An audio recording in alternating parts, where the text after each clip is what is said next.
Good morning student. Welcome to our channel Home Classes of Mathematics. ये वो channel है जहां हम लोग मैथ्स बहुत ही इजी लैंग्वेज में सीखेंगे और मैथ्स के डर को दूर करेंगे। आज हम लोग कवर करने वाले हैं क्लास 12 चैप्टर प्रोबेबिलिटी के एक टॉपिक बेज थ्योरम। ये क्लास 12 का टोटल 5वां पार्ट है। 4 पार्ट ऑलरेडी चैनल पर अपलोडेड है। यदि आप लोग पहले वो नहीं देखे हैं तो वो देख कर आइए ताकि आपको चीज अच्छे से समझ में आ सके। देखिए, ये जो बेस थ्योरम है इसके फॉर्मूला बहुत बड़े हैं, ठीक है। तो यदि फॉर्मूला के बेसिस पर हम लोग इसको समझने की कोशिश करें तो कंफ्यूजन बहुत ज्यादा होती है। तो सीधे मैंने एक बेस थ्योरम का क्वेश्चन लिख रखा है और ये करते कैसे हैं और फॉर्मूला कैसे बन के आएगा ये यहाँ पर देख लेंगे। देखिए, यहाँ पर क्वेश्चन है, bag 1 contents 3 red and 4 black ball. देखिए इसको कैसे करेंगे। यहाँ पर 2 बैग लेके रखा है, एक है बैग 1 और दूसरा है बैग 2 है, ठीक है। और बाकी क्या देके रखा है, बैग 1 में बॉल देके रखा है रेड कलर के 3 बॉल और ब्लैक कलर के 4 बॉल देके रखे हैं। वैसे ही बैग 2 में दिए हैं 5 red ball and 6 black ball. तो यहाँ पर एक बैग बना लेते हैं जहां पर रेड बॉल हो गए 5 और ब्लैक बॉल हो गए 6। यहाँ पर टोटल नंबर ऑफ बॉल कितने होंगे, बैग 1 में टोटल बॉल होंगे 7 और यहाँ पर बैग 2 में टोटल बॉल हो जाएंगे 11। फिर क्वेश्चन बोला है, 1 ball is drawn at random from one of the bag. देखिए, एक बॉल निकाला गया है और कौन से बैग से निकाला गया है वो भी नहीं पता। देखिए, जब ऐसे कंडीशन आ गए जहां पे 2-2 बैग है, 2-2 कलर के बॉल हैं, ठीक है, तो वैसे कंडीशन में हम लोग बेस थ्योरम को अप्लाई करते हैं। तो सबसे पहले हमें क्या निकालना होगा, प्रोबेबिलिटी बैग का प्रायिकता, पहले बैग का प्रायिकता निकालना होगा। देखिए इस क्वेश्चन को कैसे करेंगे, यहां पर लिखेंगे let E1 be the event drawing the ball from bag 1 and E2 be the event drawing the ball from bag 2। यहाँ पर मैं क्या लेट किया हूँ, E1 इवेंट मानता हूँ बॉल निकालने का बैग 1 से और E2 इवेंट मानता हूँ बॉल निकालने का बैग 2 से। वैसे इसको हिंदी में क्या लिखते हैं, माना कि इवेंट E1 बॉल निकालने का बैग 1 से और माना कि इवेंट 2 बॉल निकालने का बैग 2 से। देखिए, यदि 2 बैग दिए हैं तो यहाँ पर प्रोबेबिलिटी क्या हो जाता, probability of E1 equal to probability of E2, ठीक है। E1 का भी प्रोबेबिलिटी निकालते हैं तो 1/2 आता और E2 की भी प्रोबेबिलिटी निकालते हैं वो भी 1/2 ही आता। क्यों, क्योंकि टोटल नंबर्स ऑफ बैग कितने दिए हुए, 2 दिए हुए। तो यहाँ पर होता E1/E2 इक्वल टू में हाफ हो गया। अब आगे क्वेश्चंस पढ़ते हैं। 1 of the bag and it is found that to be red. जो बॉल निकल के आए हैं वो रेड कलर के हैं। तो अब प्रोबेबिलिटी हम लोग ब्लैक कलर के नहीं निकालेंगे, रेड कलर के निकालेंगे।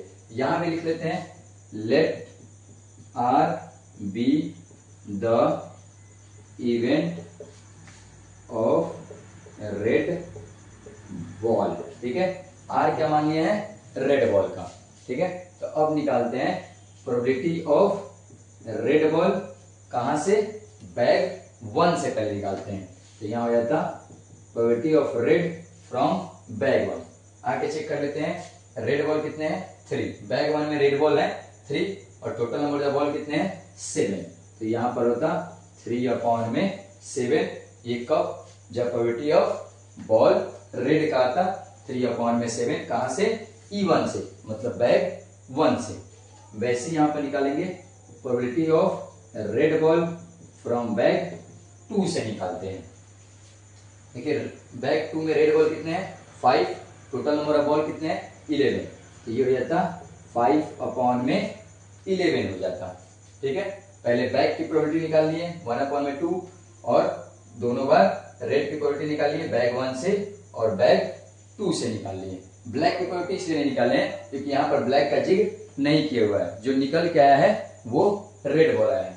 फिर पूछा है find the probability that it was drawn from bag 2। अब ये हमें प्रायिकता निकालना है कि जो रेड बॉल निकल के आया है वो दूसरे बैग से होनी चाहिए। ठीक है, तो मतलब हम लोग से पूछा है प्रोबेबिलिटी ऑफ बैग 2 और किसका, रेड बॉल का। ये हो गया क्वेश्चन मार्क। क्लियर हो गया, इसको नोट डाउन कर लीजिए।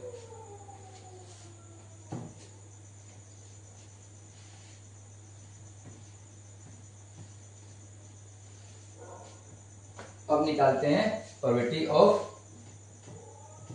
E2 और रेड बॉल का। देखिए अब इसका फॉर्मूला कैसे बनता है, बेस थ्योरम यहां पर अप्लाई करेंगे। फॉर्मूला याद करने की कोशिश मत कीजिएगा, मैं बता दे रहा हूं। देखिए किसका प्रोबेबिलिटी निकालना, जिसका प्रोबेबिलिटी निकालना होगा उसको ऊपर और नीचे हमेशा टोटल लिखा जाता है। तो यहाँ पर किसका है, बैग 2 से आना चाहिए। तो यहाँ फॉर्मूला बन जाएगा PE2 इंटू में प्रोबेबिलिटी ऑफ रेड बॉल कहां से, E2 से।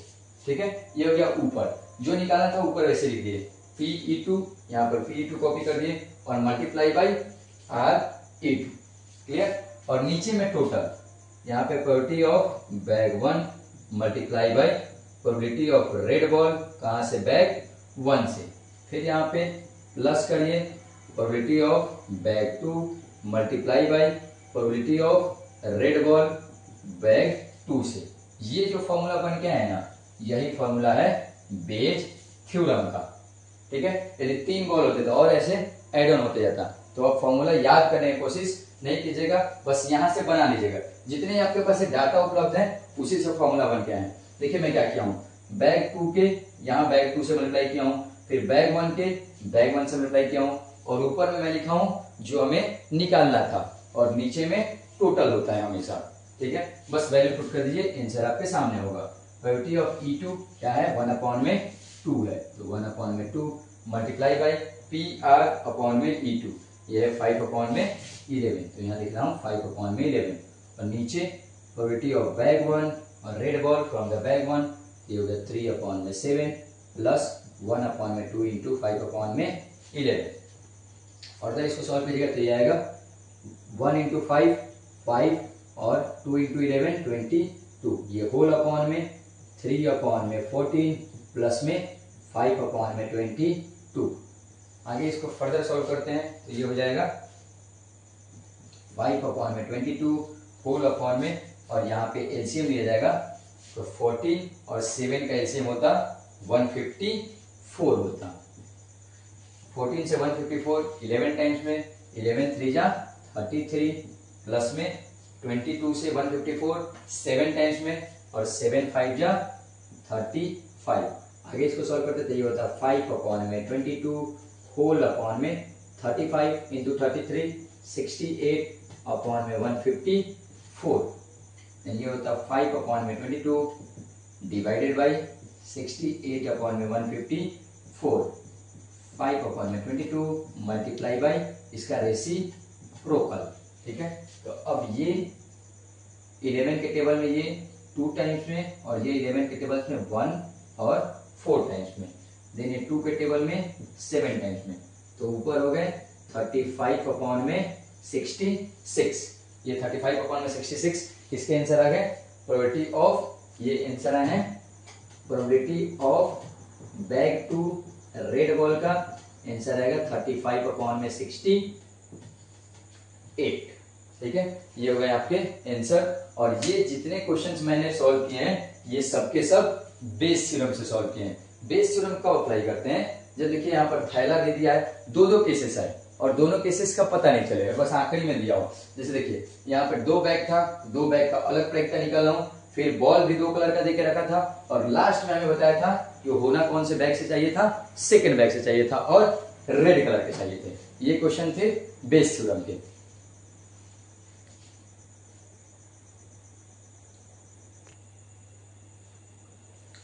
देखिए यहाँ पर मैं एक और क्वेश्चन लिख रखा हूं, जो भी बनेगा बेस थ्योरम पर बनेगा। इस क्वेश्चन को करते हैं। Given 3 identical box 1, 2 and 3 each contain 2 coins. मतलब कि यहाँ पर 3 आइडेंटिकल बॉक्स देके रखे हैं 1, 2, 3 और दोनों में दो दो सिक्के हैं, 2 कॉइन्स हैं। In box 1 both coins are gold. मतलब जो फर्स्ट बॉक्स है उसमें दोनों कॉइन किसके हैं? गोल्ड के हैं। In box 2 both coin of silver. दूसरे बॉक्स में दोनों चांदी के सिक्के हैं। In box 3 there is 1 gold and 1 silver coin. मतलब जो बॉक्स 3 है इसमें एक सोने का भी सिक्का है और एक चांदी का भी सिक्का है। A person choose a box at random.